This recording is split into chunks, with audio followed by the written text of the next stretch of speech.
Bismillahirrahmanirrahim.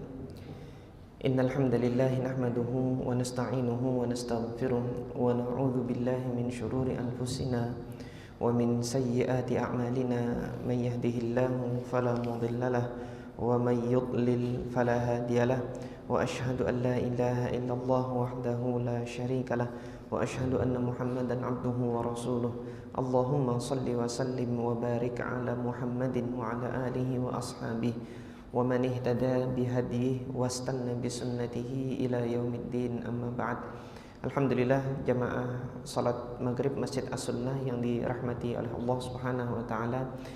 Insyaallah melanjutkan kajian fikih nikah dan talak, di mana kita mengambil dalil-dalil dari kitab Bulughil Maram yang pada pertemuan sebelumnya kita telah membahas bab al-khulu', yaitu hanya satu hadis saja yang dibawakan oleh Al-Hafidz Ibnu Hajar rahimahullah dalam bab ini, di mana khulu' ini dalam istilah yang kita kenal hari ini adalah cerai gugat, yaitu talak atau perceraian yang diajukan oleh pihak istri dan kemudian suami menyepakati dan dengan dikembalikan maharnya atau sejumlah dengan mahar diberikan oleh istri kepada suami, dan suami kemudian menjatuhkan talak atas dasar tersebut.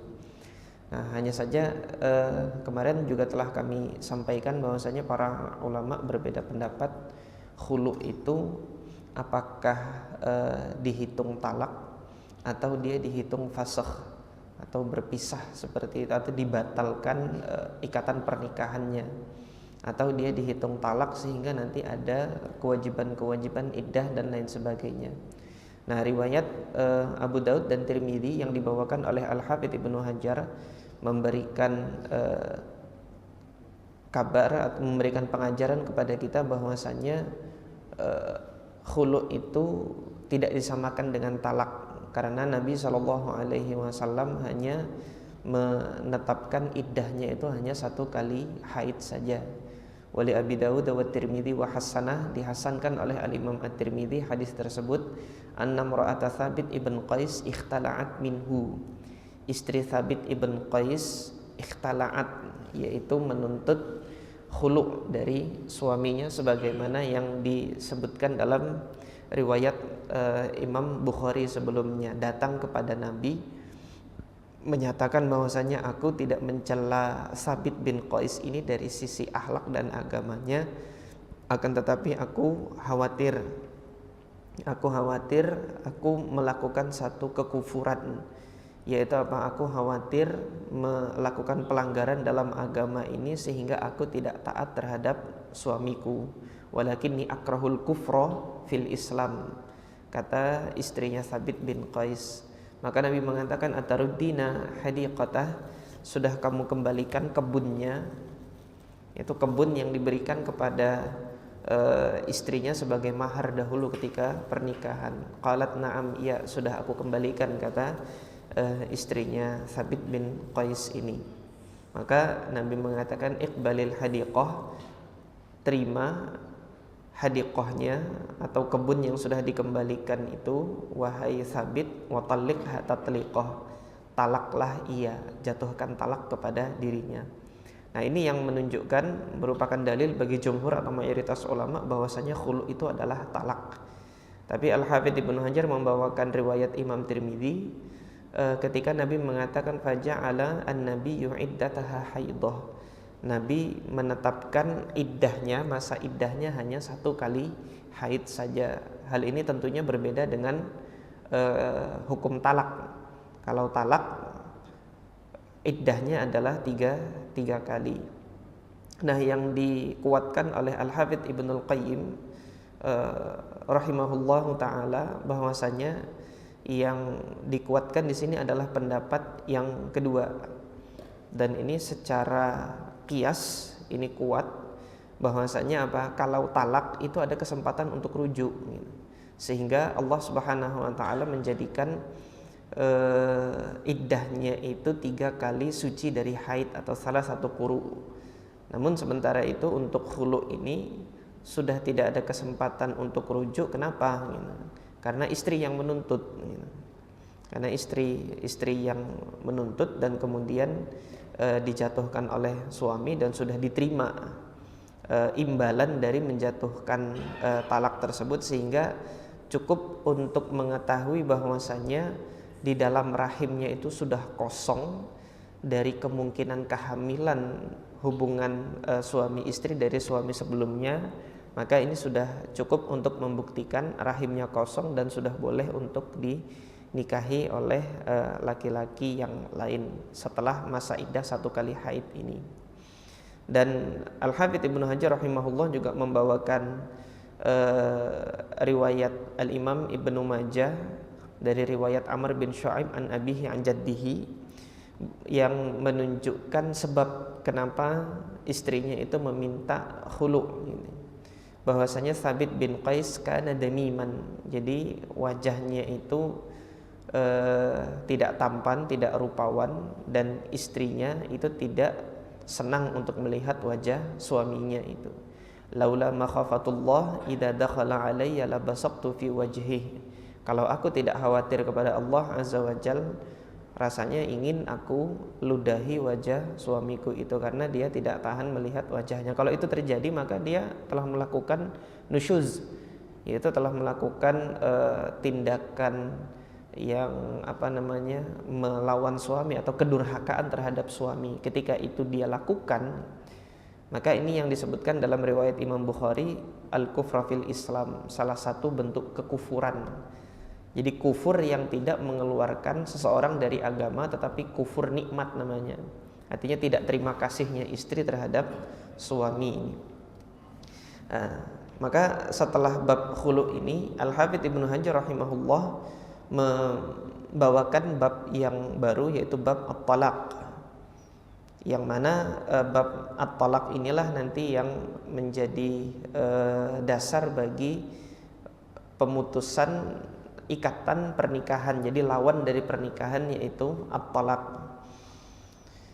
At-talaq itu sendiri maknanya secara bahasa artinya melepas ikatan, halul withaq atau halul aqdi.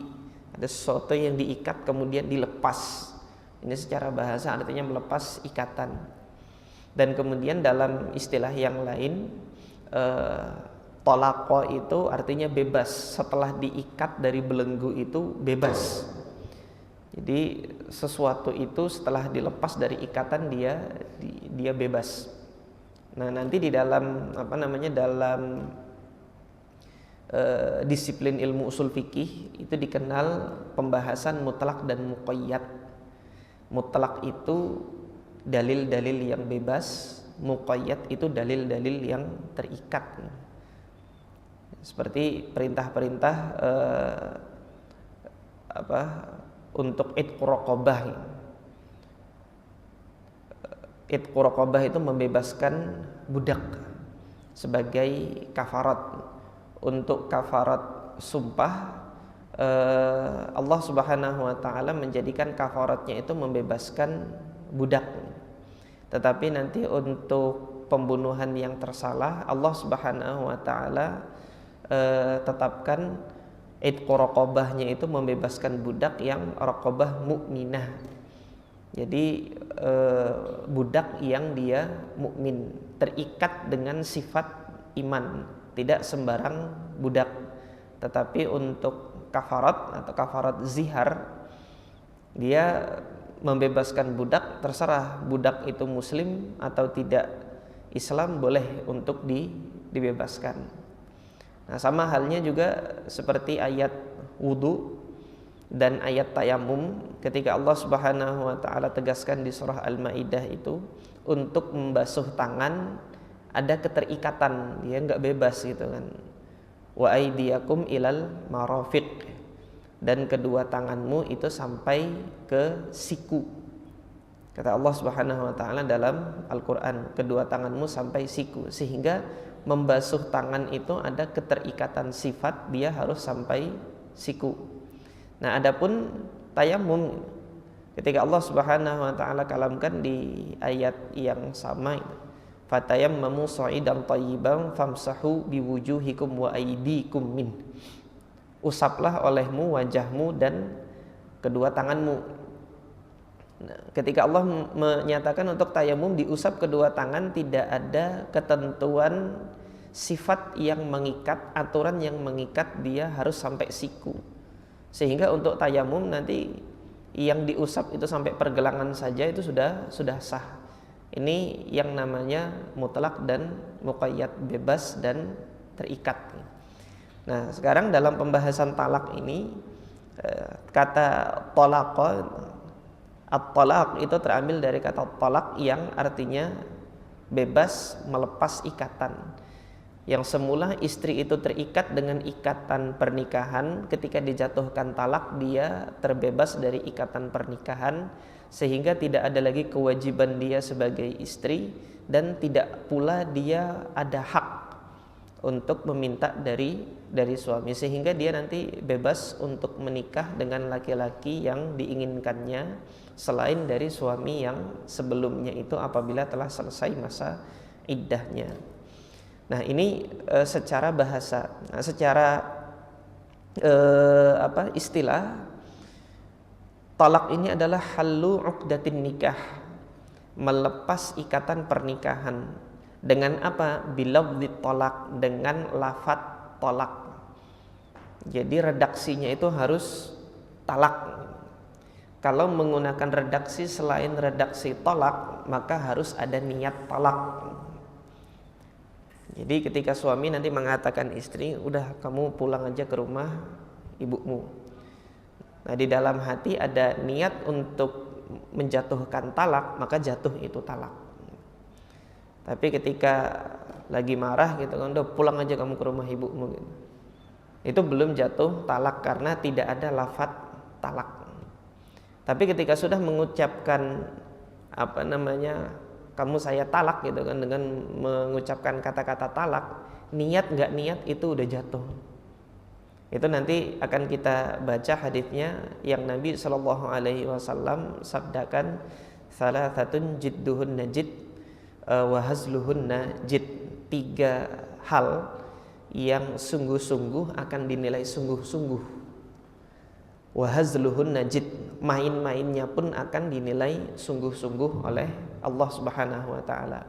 Apa itu an-nikah wa talaq wa raj'ah, nikah, talak dan rujuk. Nah, jadi nikah itu juga enggak boleh main-main. Seorang wali punya anak perempuan gitu kan, main-main sama pemuda apa gitu. Kamu enggak saya nikahkan sama anak saya yang namanya ini. Mau Pak Lek gitu kan, yang saksi banyak, itu jatuh, sudah sah. Karena ada kata nikah. Ya saya terima gitu kan, saya mau gitu. Ya, semudah itu memang Allah Subhanahu wa taala jadikan. Tapi saat ini masyarakat kita yang menyusah-nyusahkan gitu kan, harus 1 kali tarik nafas, harus pakai salaman segala. Enggak perlu. Enggak ada disyaratkan harus salaman, enggak ada disyaratkan harus langsung disambung, enggak boleh ada jeda gitu kan. Kalau ada jeda enggak, itu syarat-syarat yang ditambah-tambahkan yang tidak memiliki dasar dari sunnah Nabi SAW. Justru kemudian ketika kita lihat bagaimana Nabi SAW dengan mudahnya menikahkan salah seorang pemuda yang pada saat itu menyatakan kepada Nabi, kalau engkau tidak ingin wahai Rasulullah, in lam yakun laka biha hajah fazawwijniha, kalau engkau enggak berkenan menikahi wanita itu, sudah nikahkan saja denganku gitu kan, kata si pemuda tersebut gitu. Karena wanita ini semulanya datang, hadisnya sudah kita baca dulu pada pertemuan yang sebelumnya. Bagi antum yang mungkin belum hadir di pertemuan sebelumnya, kami sampaikan secara singkat, yaitu hadis Sahal ibn Sa'ad As-Sa'idi. Seorang wanita datang kepada Nabi SAW menawarkan diri untuk dijadikan istri. Jitu ahabu nafsi lak, kata wanita tersebut, aku menyerahkan diriku, menghibahkan.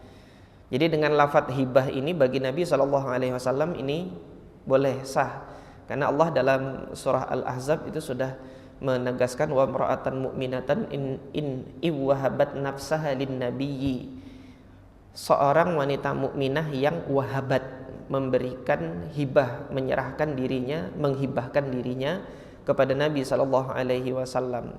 Iwahabat nafsaha lin nabi, kepada Nabi.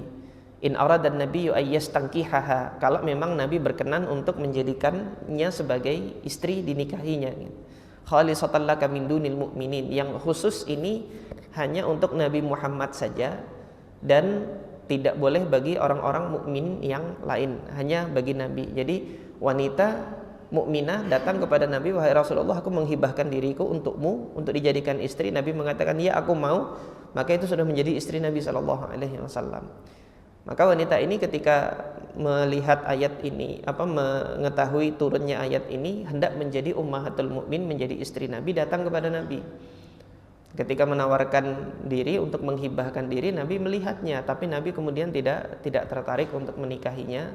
Maka salah seorang dari sahabat Nabi tadi mengatakan, kalau engkau enggak berkenan, sudah nikahkan sama aku. Nah, ini sudah ada lafadz qabulnya, ini sudah. Jadi lafadz qabul itu bisa diganti dengan permintaan. Wahai Rasulullah, nikahkan aku dengannya kalau engkau enggak berkenan, gitu kan. Jadi ada permintaan untuk nikah. Maka Nabi belum mengatakan, ya saya nikahkan kamu, belum. Dilihat dulu punya mahar atau enggak dia, gitu kan. Mada alladhi indak, gitu. Kamu punya apa, gitu kan, yang kamu miliki untuk dijadikan mahar. Enggak punya apa-apa, cari cincin besi. Bolak-balik dari tempat majelisnya Nabi ke rumahnya, aku enggak punya apa-apa. Balik lagi kamu, cari cincin besi, balik lagi, menemui Nabi, cincin besi pun enggak ada, wahai Rasulullah, tapi ini sarungku satu-satunya, gitu. Nah, waktu itu sahabat Sahal bin Sa'ad mengatakan, malahu rida, dia enggak punya rida, pakaian atas yang menutupinya. Sehingga kemudian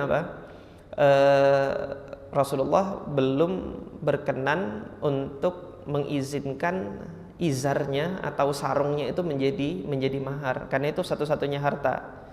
Kata Rasulullah in labistahu lam yakun 'alaiha syai'. Kalau kamu pakai sarung ini, dia nggak bisa menikmati mahar itu, gitu loh, nggak bisa mengambil manfaat dari mahar itu.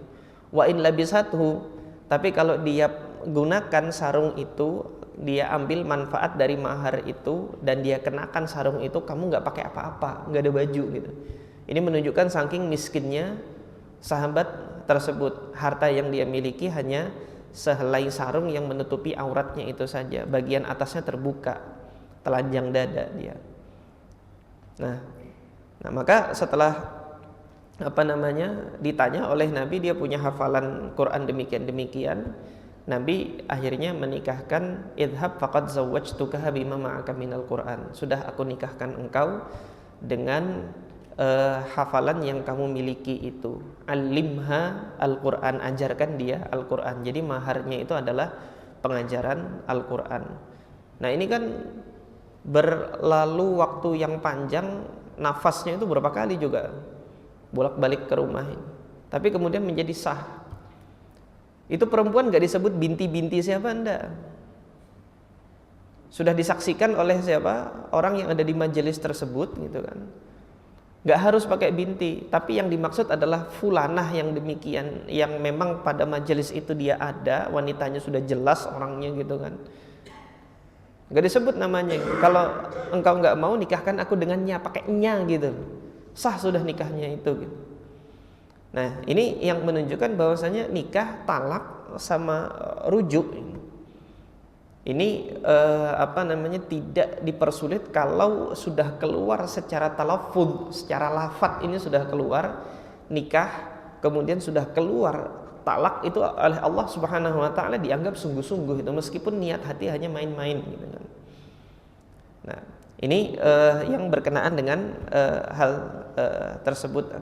Nah, nanti rujuk ada pembahasan tersendiri.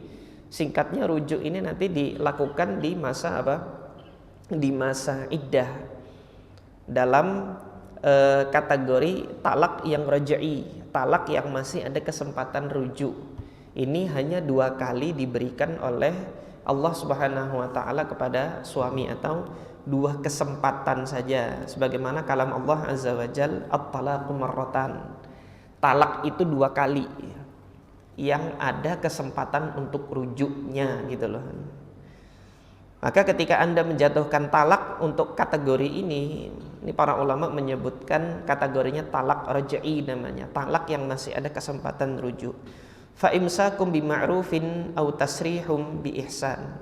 Jadi ketika Anda sudah jatuhkan talak yang kategori talak raj'i ini, ada pilihan bagi Anda fa imsakum bima'ruf gitu kan. Untuk kembali mempertahankannya, artinya kembali rujuk gitu. Au tasrihum bi ihsan, atau berpisah dengan baik-baik ini. Kalau ini Anda jatuhkan, wala yahillu lakum an ta'khudhu mimma ataitumuhunna syai'a. Kamu tidak halal untuk mengambil apa yang telah kamu berikan, yaitu mahar. Nah, ini bedanya dengan khulu' kemarin. Kalau khulu' kemarin minta gitu kan. Karena bukan suami yang jatuhkan, istri yang menuntut, sini mana hartanya gitu loh. Yang saya kasih dulu. Nah, adapun kalau talak karena suami yang menjatuhkan gitu. Jadi nggak boleh suami itu menuntut mahar yang dulu sudah diberikan. Ini sisi baiknya kalau mahar itu di awal dijadikan memang harganya tinggi gitu loh. Jadi nggak mudah-mudah suami itu menceraikan. Kamu saya nikahi modal tuh nggak sedikit gitu loh. Jadi mau main cerai-cerai kayak gitu aja balikin modal gitu kan. Ini apa sisi positifnya kalau memang pernikahan itu dengan mahar yang dengan mahar yang tidak rendah gitu. Au tasrihum bi ihsan wala yahillu lakum an ta'khudhu mimma ataitumuhunna syai'a illa ay yakhafa alla yuqima hududallah, kecuali khawatir tidak bisa menegakkan hukum Allah, khawatir tidak mampu untuk menunaikan kewajiban yang Allah Subhanahu wa taala tetapkan, yaitu apa? Kewajiban suami istri. Kedua-duanya gitu, khawatir gitu. Nah, kalau khawatir untuk tidak bisa menunaikan kewajiban yang Allah tetapkan, fa in khiftum alla yuqima hududallah fala junaha alaihi ma fi maftadat bih. Nah, ini ayat tentang khulu yang sudah kita bahas kemarin. Kalau khawatir tidak mampu menunaikan tugas kewajibannya, maka tidak mengapa untuk melakukan fida, tebusan, fi maftadat bih gitu kan. Jadi si istri menebus, memberikan tebusan kepada suami untuk suami menjatuhkan talak. Itu khulu yang sudah kita bahas kemarin.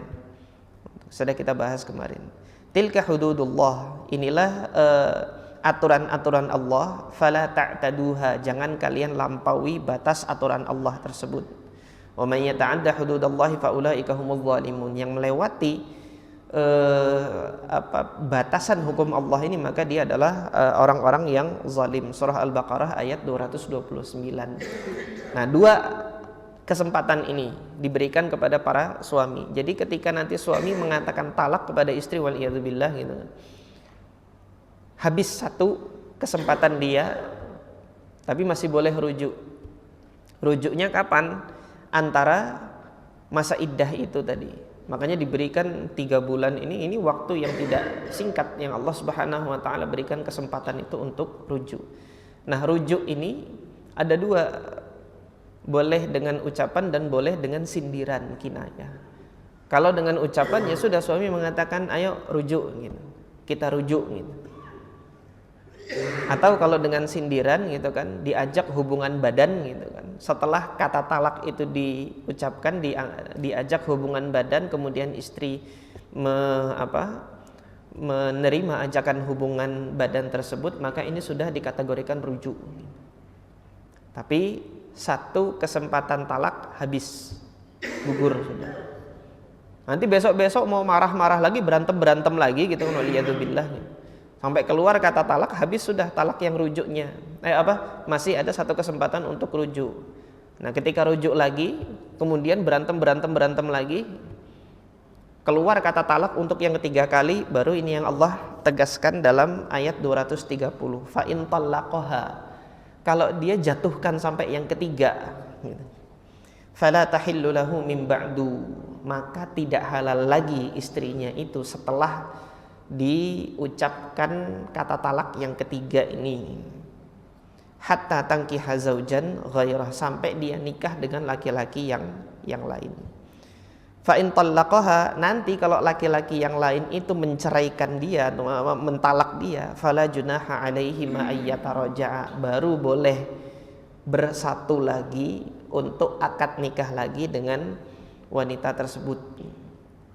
Jadi ini yang disebut dengan talak 3. Ketika sudah jatuh talak 3, nggak boleh lagi rujuk sebelum si istri ini nikah dengan laki-laki yang lain.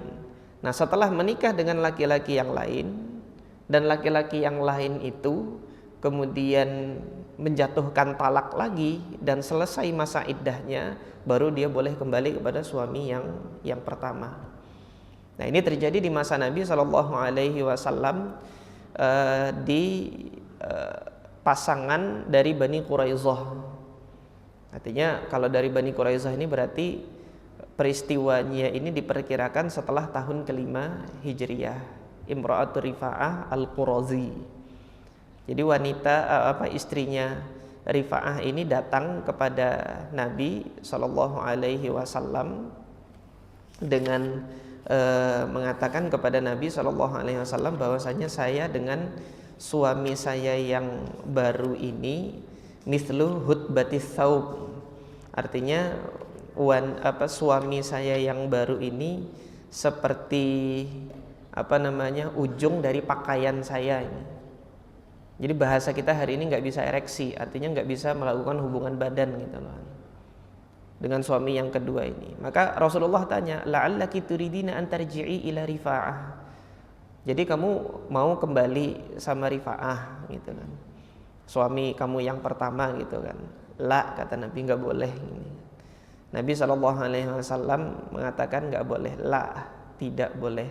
Hatta yadhuqa al-akhar min usailatiha ma dhaqa al-awwal. Fil abdin akhar, dalam redaksi yang lain, hatta tadhuqi usailatahu, sampai kamu merasakan manisnya madunya dia. Wa yadhuqa usailataki, dan dia suami kamu yang kedua ini juga merasakan manisnya madumu, kata Nabi.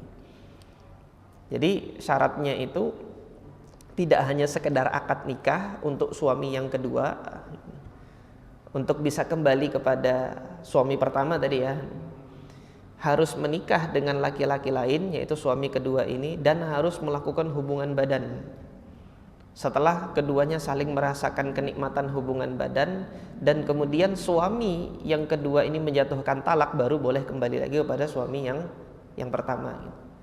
Tapi nanti kalau misalnya antara suami pertama dengan suami kedua melakukan kesepakatan kompromi gitu, kamu saya bayar sekian, nikahi istri saya gitu kan, silahkan kamu hubungan badan untuk bernikmat-nikmat dengannya, tapi setelah itu jatuhkan talak agar saya bisa menikahinya lagi.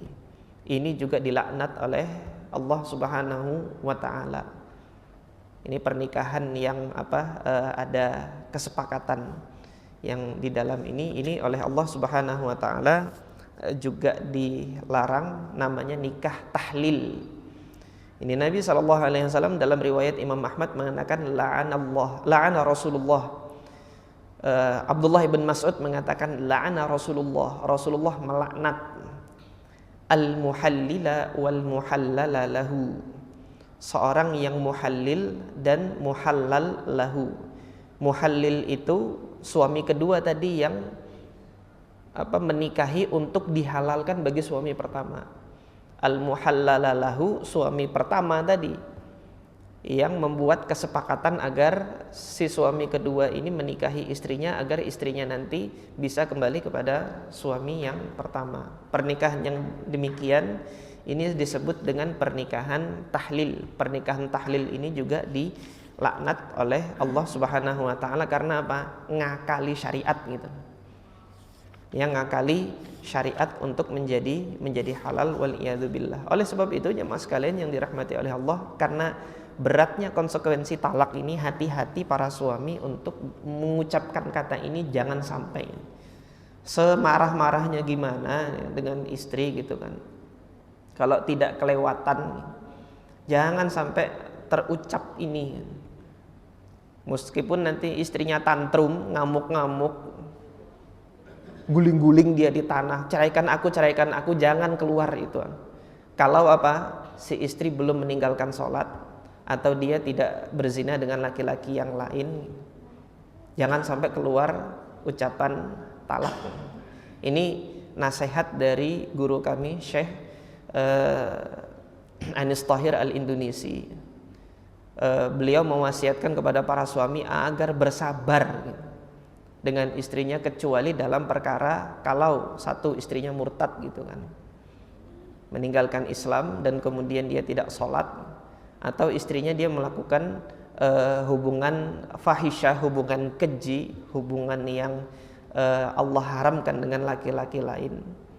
Silahkan untuk menjatuhkan talak kalau sudah dalam perkara yang, tapi kalau yang lain-lain gitu kan, istri cerewet, banyak permintaan apa gitu kan, sering tantrum, marah-marah, teriak-teriak sendiri gitu kan, hendaknya apa, suami bersabar untuk dalam perkara ini, jangan sampai jatuh kata talak ini, karena konsekuensinya dalam syariat berat.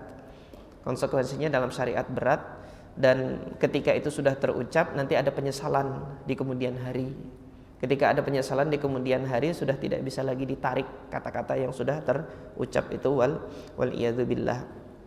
Maka seringkali kalau saya membahas tentang permasalahan ini, memberikan contoh, selalu saya iringi dengan ucapan wal iyadzubillah, agar Allah Subhanahu wa taala melindungi kaum muslimin yang sudah Allah anugerahkan keharmonisan rumah tangga untuk terjadi hal yang demikian ini. Nah, apa hukumnya talak kalau begitu? Hukumnya talak apa? Al-Hafidz Ibnu Hajar rahimahullah membawakan hadis yang pertama itu untuk menjelaskan hukum talak. Dan hadis ini adalah hadis yang dhaif. Diletakkan di urutan yang pertama oleh Al-Hafidz Ibnu Hajar. Karena dalam hal ini Al-Hafidz Ibnu Hajar konsisten dalam tasnif beliau, ataunya dalam manhaj dan metode beliau di Bulughul Maram ini hanya menghadirkan dalil-dalil berupa hadis gitu. Jadi Bulughul Maram ini mukhtasarun yashmalu ala al-adillah al-hadithiyah. Dia adalah ringkasan yang menghimpun dalil-dalil hadis, sehingga tidak kita dapati dalil utama yang disebutkan dalam bab-bab di dalam Bulughul Maram itu berupa Al-Quran. Nah, kalau dia hadis gitu kan, Al-Hafidz Ibnu Hajar tidak mensyaratkan dalilnya harus sahih gitu, tidak menyebutkan dalilnya harus sahih.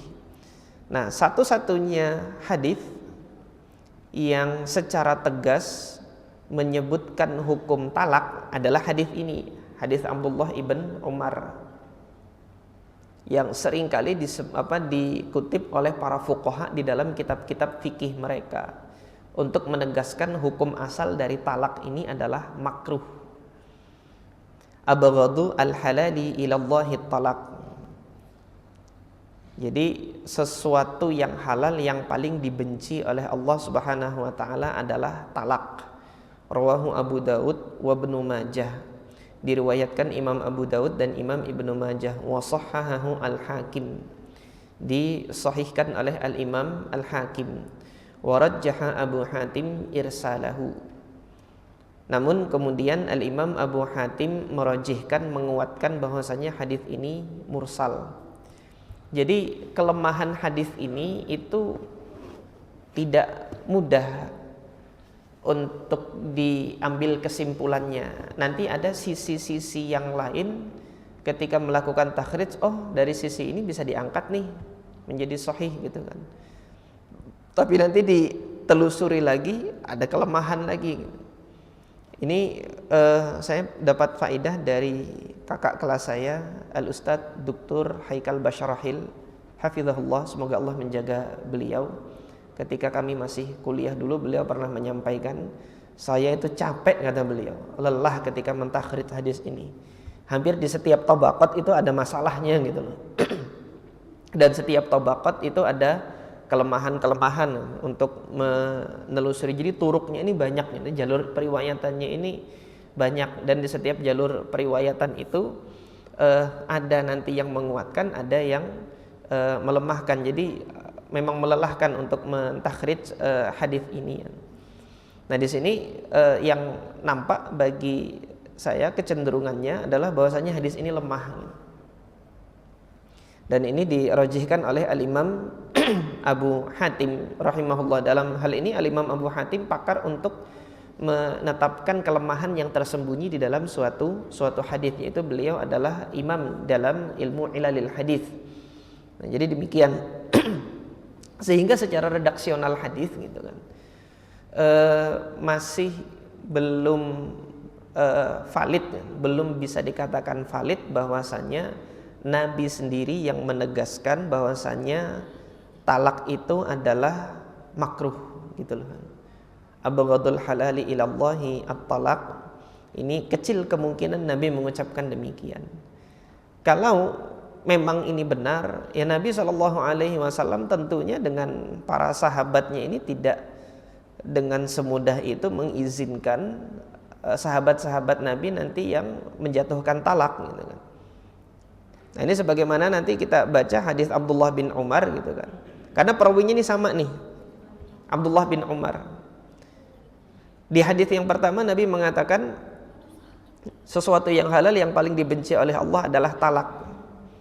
Tapi nanti di hadis kedua dari Abdullah bin Umar, ketika Abdullah bin Umar itu mentalak istrinya, itu kan dalam keadaan haid, dilaporkan oleh Umar bin Khattab, Rasulullah perintahkan Abdullah bin Umar untuk merujuk istrinya, nanti tunggu sampai selesai haid. Ketika nanti sudah selesai dari haid, kemudian haid lagi, selesai dari haid, kalau dia mau menceraikan, ceraikan di situ sebelum dia melakukan hubungan badan dengan istrinya. Nah, kalau memang ini dibenci oleh Allah, ya Nabi SAW nasihatin dong gitu kan, Abdullah bin Umar ini. Tetapi di sini Rasulullah memberikan kebebasan ini. Maka kita baca hadis yang kedua, wa ani bin Umar. Diriwayatkan dari Abdullah bin Umar, annahu talaqa imra'atahu. Bahwasanya Abdullah bin Umar mentalak istrinya, wa hiya haidun, dalam keadaan istrinya itu sedang haid. Fi ahdi Rasulillah sallallahu alaihi wasallam, di masa Rasulullah sallallahu alaihi wasallam masih hidup. Fasa'ala Umaru Rasulullah. Maka Umar bertanya kepada Rasulullah sallallahu alaihi wasallam an dzalik, berkenaan dengan perkara ini. Faqal murhu falyuraji'ha. Perintahkan dia wahai Umar untuk merujuk istrinya. Tsummal yumsikha hatta tathura. Setelah dirujuk itu pertahankan pernikahannya sampai dia nanti suci dari haid. Tsumma tahid, kemudian dia haid untuk yang kedua. Tsumma tathur, kemudian suci. Tsumma insya'a amsaka ba'du. Nah, setelah suci yang kedua ini, kalau dia ingin, dia pertahankan pernikahannya, amsaka ba'du, wa insya'a tallaqa. Kalau dia ingin, silahkan ditalak di situ. Qabla an yamassa, sebelum melakukan hubungan badan. Fatilkal iddah, maka inilah iddah, demikianlah iddah allati amarallahu an tutallaqa lahan nisa, yang Allah Subhanahu wa taala perintahkan para wanita itu kalau mau diceraikan demikian, sebagaimana yang kalam Allah Azza wa Jalla di surah Al-Ahzab yang ditujukan kepada Nabi Muhammad sallallahu alaihi wasallam, fatalliquhunna li'iddah. Kalau memang kamu mau mentalak, ya ayuhan nabiyyu idza tallaqtumun nisa, wahai nabi, ketika kamu hendak mentalak seorang wanita, fatalliquhunna li'iddatihinna, maka talaklah ia dengan iddahnya.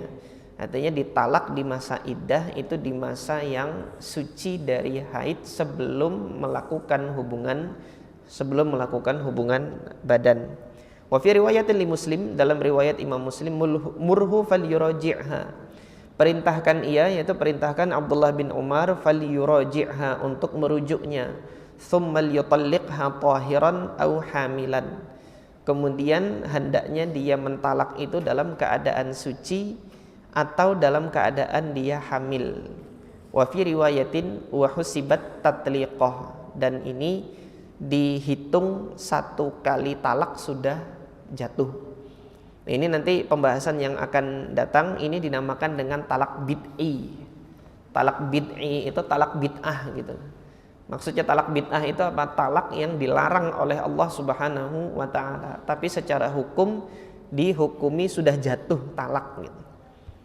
Tapi pelakunya ini berdosa. Talak bid'i itu, talak bid'ah adalah ketika seorang suami menjatuhkan talak pada saat istri sedang haid, satu, atau yang kedua menjatuhkan talak setelah menyetubuhi, melakukan hubungan badan dengan istri. Udah dia dapat nikmatnya dari istri, habis itu dia main ceraikan setelah dia melakukan hubungan badan dengan istri. Ini talak bid'i namanya, talak bid'ah yang dua ini berdasarkan hadis ini. Nah, talak yang sunni, yang sesuai dengan sunnah, yang Allah Subhanahu wa taala tidak mencela di situ, yaitu apa? Ketika dalam keadaan suci atau dalam keadaan hamil. Nah, ini dalil kedua ini yang menjelaskan tentang kategorisasi atau pengelompokan talak bid'i dan talak raj'i, talak sunni. Insyaallah pada pekan yang di pertemuan selanjutnya, itu 2 pekan lagi, akan kita bahas tentang talak bid'i dan talak sunni ini secara lebih lanjut. Aqulu qouli hadza wa astaghfirullah li wa lakum. Subhanakallahumma rabbana wa bihamdika asyhadu an la ilaha illa anta astaghfiruka wa atubu ilaik. Assalamualaikum warahmatullahi wabarakatuh.